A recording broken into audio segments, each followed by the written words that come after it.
안녕하세요. 행복씨앗입니다. 오늘은 오랜만에 종목 분석을 해볼까 합니다. 사실 그동안 여러분들께 종목 분석을 해드리고 싶었지만 시장 수급을 쭉 살펴본 결과 시장에서 계속 돈이 빠지고 있는 분위기라서 종목 분석을 해드리고 싶어도 할 수가 없었어요. 2018년도부터 여러분 잘 아시다시피 우리 주식시장은 계속 하락했고 2019년 들어서 조금 오르나 싶었더니 4월 들어서는 이렇게 또 급격하게 내려앉아 버렸습니다. 그래서 저렇게 돈이 계속 빠지고 있었던 관계로 종목 분석을 해드리고 싶었지만 여건이 그렇게 좋지 않았습니다. 그런데 최근에 시장의 수급을 살펴보면은 돈이 이렇게 조금씩 흘러 들어오는 것이 보입니다. 그래서 우리 카페에서도 이제는 조금 주식 바닥을 예상을 하고 조금씩 사봐야 되지 않겠냐, 좀 긍정적인 관점으로 들어가 봐야 되지 않겠냐, 이런 관점의 글들을 올려드리고 있어요.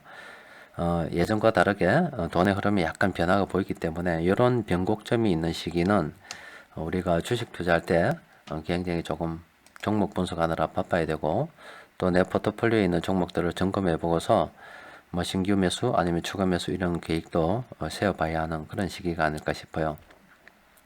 오늘 제가 여러분들께 분석해 드릴 종목은 LG전자라고 하는 종목입니다. 제목을 미국 관세 장벽을 뛰어넘어라, 이런 제목을 붙여봤는데요. LG전자라는 종목을 오늘 선정한 것은 오늘 2019년 5월 30일 기준으로 해서 최근 일주일간 시장의 수급을 정리를 해봤습니다. 그렇게 하다 보니까 이 LG전자라는 종목을 외국인 투자자들이 가장 많이 매수했더라 이 말이죠. 물론 금융 투자에서는 이렇게 아직 매도 물량이 나오고 있지만 보험이라든지 투신에서도 매수하고 있고, 연기금과 기타계 사모펀드 쪽에서도 매수를 하고 있어요.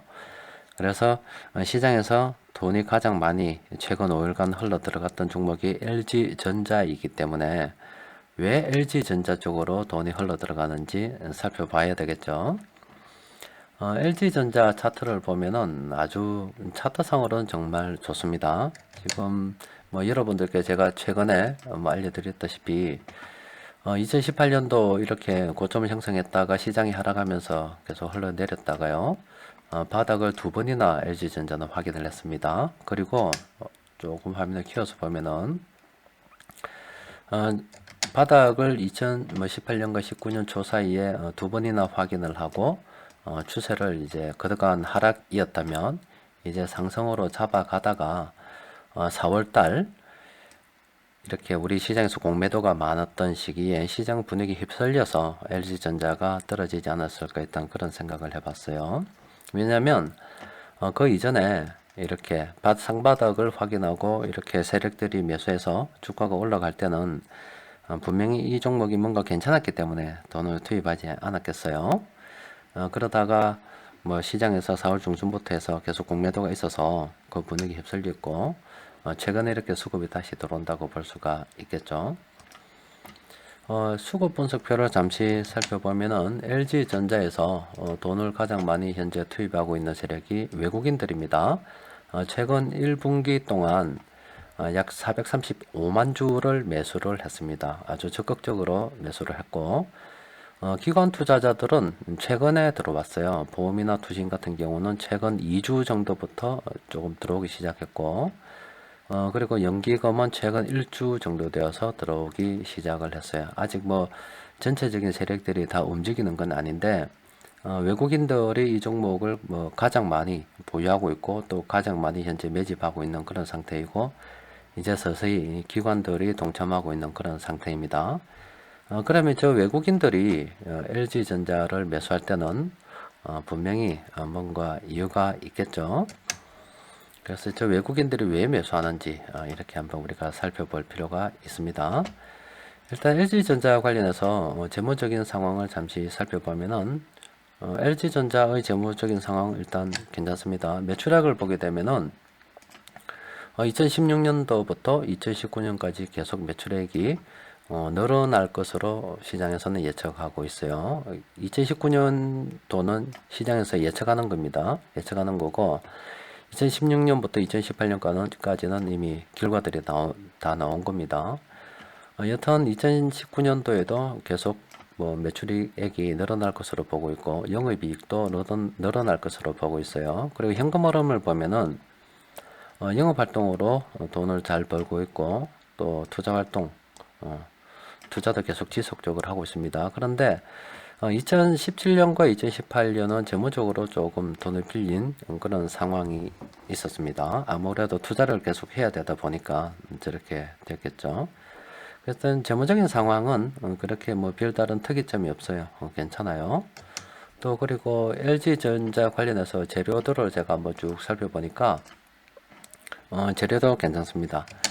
LG전자에서 일단 크게 보면은 두 가지 정도를 제가 한번 말씀드리고 싶은데, 일단 재무적인 상황, 그 재료에서 미국에서 세탁기 공장을 준공해서 연 120만 대 정도 생산할 수 있는 규모로 해가지고 현재 생산 중입니다. 그리고 저기 아래쪽에 보면은 스마트폰 생산 공장을 평택에서 베트남으로 이전을 했어요. 이거 관련해서 잠시 말씀드리면, 제가 주식 투자를 오래 하면서 수많은 기업들을 분석을 해보고 또 기업가들은 과연 어떤 생각으로 기업체를 경영하는가 여러 가지로 이제 고민을 많이 해봤어요. 그 결과 저는 기업인들의 사고 방식을 굉장히 좋아합니다. 기업인들이 가진 사고 방식 중에 하나가 도전 정신이라고 볼 수 있는데, 이 도전 정신을 좋아합니다. 미국에서 우리 관세 장벽을 세워서 우리 한국에서 미국으로 수출하는데, 이 관세 장벽으로 인해서 아무래도 수출이 조금 어렵게 되자, 또 뭐 수출을 할 수 있겠지만 수출을 해도 마진이 크지 않게 되자 LG전자에서는 미국에 직접 투자를 해서 이 관세 장벽을 그냥 뛰어넘어 버린 거예요. 그래서 회피를 한 거죠. 최근에 롯데 같은 경우도 미국에 직접 생산 공장을 만들었지 않습니까? 저렇게 기업인들은 우리 한국에서 물건을 만들어서 해외로 팔아먹는데, 그 중간에 이 장벽이 생겨서 어떤 걸림돌이 생기게 되면 여러 가지 연구를 통해서 그 걸림돌을 극복할 수 있는 방법을 찾아내서 실제 합니다. 그게 도전 정신입니다. 또 우리 국내 같은 경우도 사실 LG전자는 스마트폰 빼고는 다 잘 됩니다. 스마트폰은 계속 적자가 나고 있었는데, 물론 삼성이나 다른 어떤 애플이나 또 최근에는 화웨이 같은 데서 워낙 싸게 잘 만들고, 싸게 또 만들고, 삼성전자는 비싸지만 잘 만들기 때문에 그쪽은 괜찮지만 LG는 계속 적자를 보고 있었어요. 그런데도 기본적으로 LG는 스마트폰을 버리지 못합니다. 왜 버리지 못하냐면 LG전자에서 이 가전제품들이 만들어내는 이 가전제품들이 상당히 좋거든요. 그런데 앞으로 4차 산업혁명으로 이제 사물 인터넷도 연기 통신 기술이 발달해서 전부 다 연결이 되기 시작할 때, LG전자에서 자기가 가지고 있는 스마트폰이 없다면 자기가 만든 가전기기를 연결해서 좀 활용하기가 어렵겠죠. 다른 데 계속 어떤 부탁을 하거나 이제 협업을 해야 되는 그런 상황이 진행되잖아요. 그래서 LG전자는 저 스마트폰 사업을 버릴 수가 없어요. 그래서 기본적으로 잘 팔리지도 않는 데다가 계속 적자가 나고 있는 상황에다가 국내에서는 최저임금 인상이라든지 또 여러분들께서도 잘 아시다시피 여러 가지 어떤 규제들이 만들어지면서 기업하는 사람들이 활동하기 어려운, 사업하기 어려운 그런 환경이 만들어졌죠.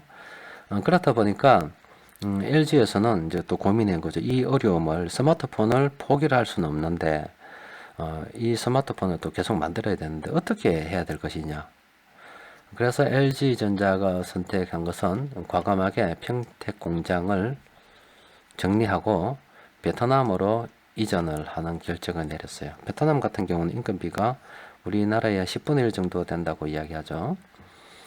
그렇게 되면은 지금 시장에서는 이제 2019년 4분기 정도부터는 이제 본격적으로 스마트폰이 그쪽에 생산이 되면서 스마트폰 생산 단가가 하락할 것으로 예상을 하고 있어요. 이렇게 미국에서 관세 장벽을 자꾸 만들고 보호무역을 주장하니까 LG전자는 그걸 넘어서서 미국의 직접 생산 공장을 만들어 돈을 벌려고 하고 있고, 또 국내에서 최저임금 인상이라든지 여러 가지 기업할 수 있는 환경이 예전만 못하니까, 그렇지 않아도 적자를 보고 있는 스마트폰 사업부에서 또 스마트폰 사업을 포기할 수 없다 보니 경영자는 고민을 하죠. 고민을 해서 일단 스마트폰 한국에서 접고 유통은 그대로 있으니까 접고 공장을 베트남으로 이전해서 좀 더 싸게 만들어서 다시 역으로 들고 올 수 있는 방향을 또 고민해보자, 이렇게 생각을 하는 저런 도전 정신이 좋은 겁니다. 그래서 우리 사람들도 사실 기업가들의 저런 도전 정신을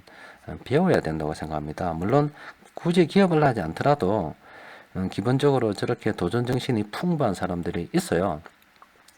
세상을 조금 긍정적으로 보고, 그래서 그런 마음가짐을 가진 사람들이 많아야 되지 않겠나 싶습니다. 이 사회에 지금 보면은 불평불만이 많은 사람들이 점점 늘어나는 것 같아요. 뭘 해도 안 되고 자꾸 포기하고 나는 안 된다고 생각하는 사람이 늘어나는 것 같은데, 이럴 때일수록 우리나라의 필요한 정신은 바로 하면 된다는 그런 정신, 또 기업가들이 현재 하고 있는 그런 도전 정신이 필요하지 않을까 싶습니다. 여튼 LG전자는 일단 미국에서 세탁기 공장을 만들므로 인해서 이제 북미 시장을 개척할 수 있는 발판을 마련하게 되었습니다. 아마 뭐 잘 되면은 계속 미국 쪽에 또 공장을 만들어 나갈 수도 있겠죠. 지금 세탁기 공장을 만들었지만 다른 공장도 계속 만들 수도 있겠죠. 또 그리고 LG전자 같은 경우는 부품까지도 세탁기 에어컨 관련 부품도 자체 생산을 다 합니다. 부품 질도 괜찮아서 잘 나가고 있어요. 또 그리고 요즘 미세먼지라고 고민이 많잖아요. 시끄럽잖아요. 그래서 공기청정기, 또 전기건조기, 무선청소기, 스타일러 등 제품도 판매가 증가하고 있습니다. 가전 렌탈 사업도 긍정적인, 미국에도 진출했다고 해요. 또 최근에 미국에서 미중 무역 전쟁의 일환으로 화웨이를 자꾸 제재하기 시작하잖아요. 그래서 화웨이가 스마트폰을 팔아먹기 어렵게 되자, 그렇지 않아도 LG전자는 고가로 받아먹기 힘든데 화웨이가 저렇게 되니까 반사적으로 수혜가 가능할 수도 있다, 이런 전망도 있고, 하여튼 이 재료들은 현재 LG전자 관련해서 재료는 다 괜찮습니다. 사실은 이 또 재료 관련해서 말씀드리고 싶은 것은 사실은 좀 그래요. 저 재료라고 하는 것은 아무리 저렇게 재료가 좋아도요, 보세요. 저 재료가 뭐 어제 오늘 일입니까? 미국 공장도 12월 달부터 생산을 시작했잖아요. 6개월이 앞당겨가지고 재료는 이미 좋았다 이 말이죠. 재료가 아무리 좋아도 세력이 안 사면 안 됩니다. 기관들 보세요. 외국인들은 이미 그 재료를 보고서 다 샀다고도 볼 수 있지만, 그 외국인들이 사는 동안 기관들은 계속 팔았잖아요. 그래서 어떤 면에서 보면은 이 주식시장에서 흘러다니는 저 재료는 해석에 대한 문제인데, 우리 같이 돈이 없는 사람들이 아무리 좋게 해석해 봐야 그냥 내가 좋게 해석한다는 거죠. 중요한 거는 시장에서 큰 돈 굴리는 세력들이 좋게 봐야 되고, 또 그런 좋게 봐서 실제 돈을 투입을 해야 됩니다. 그래서 저 재료는 그냥 재료일 뿐이고 하나의 참고 자료이고, 실제 우리가 봐야 되는 것은 저 재료를 해석하는 세력들이 어떻게 판단을 하고 투자를 하는 것을 우리는 집중적으로 봐야 됩니다. 그러니까 돈의 흐름에 대해서 집중적으로 살펴봐야 된다, 이 말씀 드리고 싶어요. 그래서 LG전자는 앞서 살펴본 것처럼 일단 재료도 좋고, 이렇게 외국인들도 들어오고, 최근에는 기관 투자자들도 조금씩 들어오고 있는 상황이라서 수급은 정말로 좋다고 볼 수가 있겠습니다. 그래서 주가의 위치도 잠시 살펴보면은 괜찮죠. 뭐 앞으로 주가가 어디까지 흘러갈지는 모르겠지만, 이렇게 좋은 기업, 요즘 같이 이런 어려운 상황에서 기업이 과감한 결정을 내려 관세 장벽을 뛰어넘어서 미국에서 돈을 벌고, 또 스마트폰을 해외에서 싸게 생산해서 다시 재판매할 수 있는, 이렇게 또 기존의 가전제품이 잘 되었고, 이렇게 좋은 기업을 세력들이 마다할 이유는 없지 않습니까? 그래서 지금 이렇게 수급이 계속 들어오고 있는 상태라서, 뭐 우리 같은 경우는 일단 세력들도 뭐 볼 때 실적을 가장 먼저 보지 않겠습니까? 정말로 미국에서 생산하는 공장에서 제품을 만들어 가지고 파는데 잘 팔리는지 안 팔릴지 그것도 볼 거고요. 또 그리고 스마트폰이 수혜가 예상된다 했지만, 정말로 그 화웨이 그 제재 그 여파로 LG전자의 스마트폰 매출이 늘어나서 수익성 개선이 될지 안 될지, 이런 거 시장에서 반드시 살펴볼 거예요. 그래서 지금 앞으로 계속 실적이 나올 때마다 저 외국인 투자자들이 어떻게 하는 거를 조금 관심을 가지고 살펴볼 필요가 있겠어요. 일단 외국인들의 분산 비율 잠시 한 번만 살펴봅시다. 두고 외국인들의 분산 비율을 살펴보면은, 자, 지금 외국인들은 이 LG전자라는 종목을 뭐 계속 들고 있었어요. 물론 중간에 팔기도 했지만 계속 들고 있고, 지금 분산 비율은 거의 한 89% 정도 되는데, LG전자가 괜찮다면 분산 비율 100%를 예전처럼 이렇게 분산 비율 100%를 갱신해 갈 때처럼, 그죠? 100%를 달성한다 하더라도 계속 100%를 갱신해서 나아갈 수가 있겠죠. 그래서 LG전자는 현재 수급을 봐서도 괜찮고 나오는 재료를 봐서도 괜찮습니다. 그래서 여러분들께서도 이 LG전자를 한번 공부를 한번 해보시고, 또 수급 분석할 때 있어서 이 LG전자 유상 기업들 흐름을 보이는 기업들이 현재 시장에는 굉장히 많아요. 그리고 카페에서도 정리를 해드렸기 때문에 이런 좋은 흐름 보이는 기업들이 있으면 관심을 가지고 살펴봐야 되지 않겠나 싶습니다. 자, 이상으로 LG전자 수급 분석을 마치고 끝으로 주의사항 하나 말씀드릴게요. LG전자 수급 분석을 할 때 저는 뭐 제 개인적인 생각을 말씀드리는 겁니다. 그리고 뭐 LG전자를 분석하라고 외부의 부담 압력이나 간섭이 전혀 없었어요. 또 제가 지금 현재 분석을 하는데 공개할 때 다른 3자에게 뭐 사전 제공한 사실이 전혀 없습니다. 그리고 현재 저는 이 종목을 들고 있지 않아요. 또 제 배우자도 들고 있지 않고 저하고 같이 일하는 다른 분들도 전혀 들고 있지 않습니다. 그래서 본 분석 자료는 뭐 공부 목적으로 작성이 되었으니까 여러분들께서 수급 분석 이렇게 하고 이렇게 종목을 찾아내는구나, 또 기업에서 재료를 어떤 시각으로 바라보는구나, 이런 관점, 즉 공부 목적으로 한번 바라보셨으면 합니다. 제가 종목을 분석하면서 어떤 면에서는 사실 좀 불리하죠. 제가 어떤 종목을 찾아서 굉장히 사고 싶은 종목을 발견했는데 그 종목을 제가 사서 들고 있다면 제가 들고 있으면서 이 종목 좋다고 분석하기는 상당히 어렵잖아요. 그래 되면은 또 자칫해서 시세 조정한다고 오해도 받을 수 있기 때문에 조금 불리한 건 있어요. 하지만 뭐 주식시장에 종목이 많기 때문에 또 그 종목을 제가 다 살 수는 없는 노릇이고, 제가 보유하고 있지 않는 종목들 중에서 그래도 괜찮은 종목들이 있다면 앞으로 이렇게 계속해서 분석 제공해 드릴 예정입니다. 자, 이상입니다.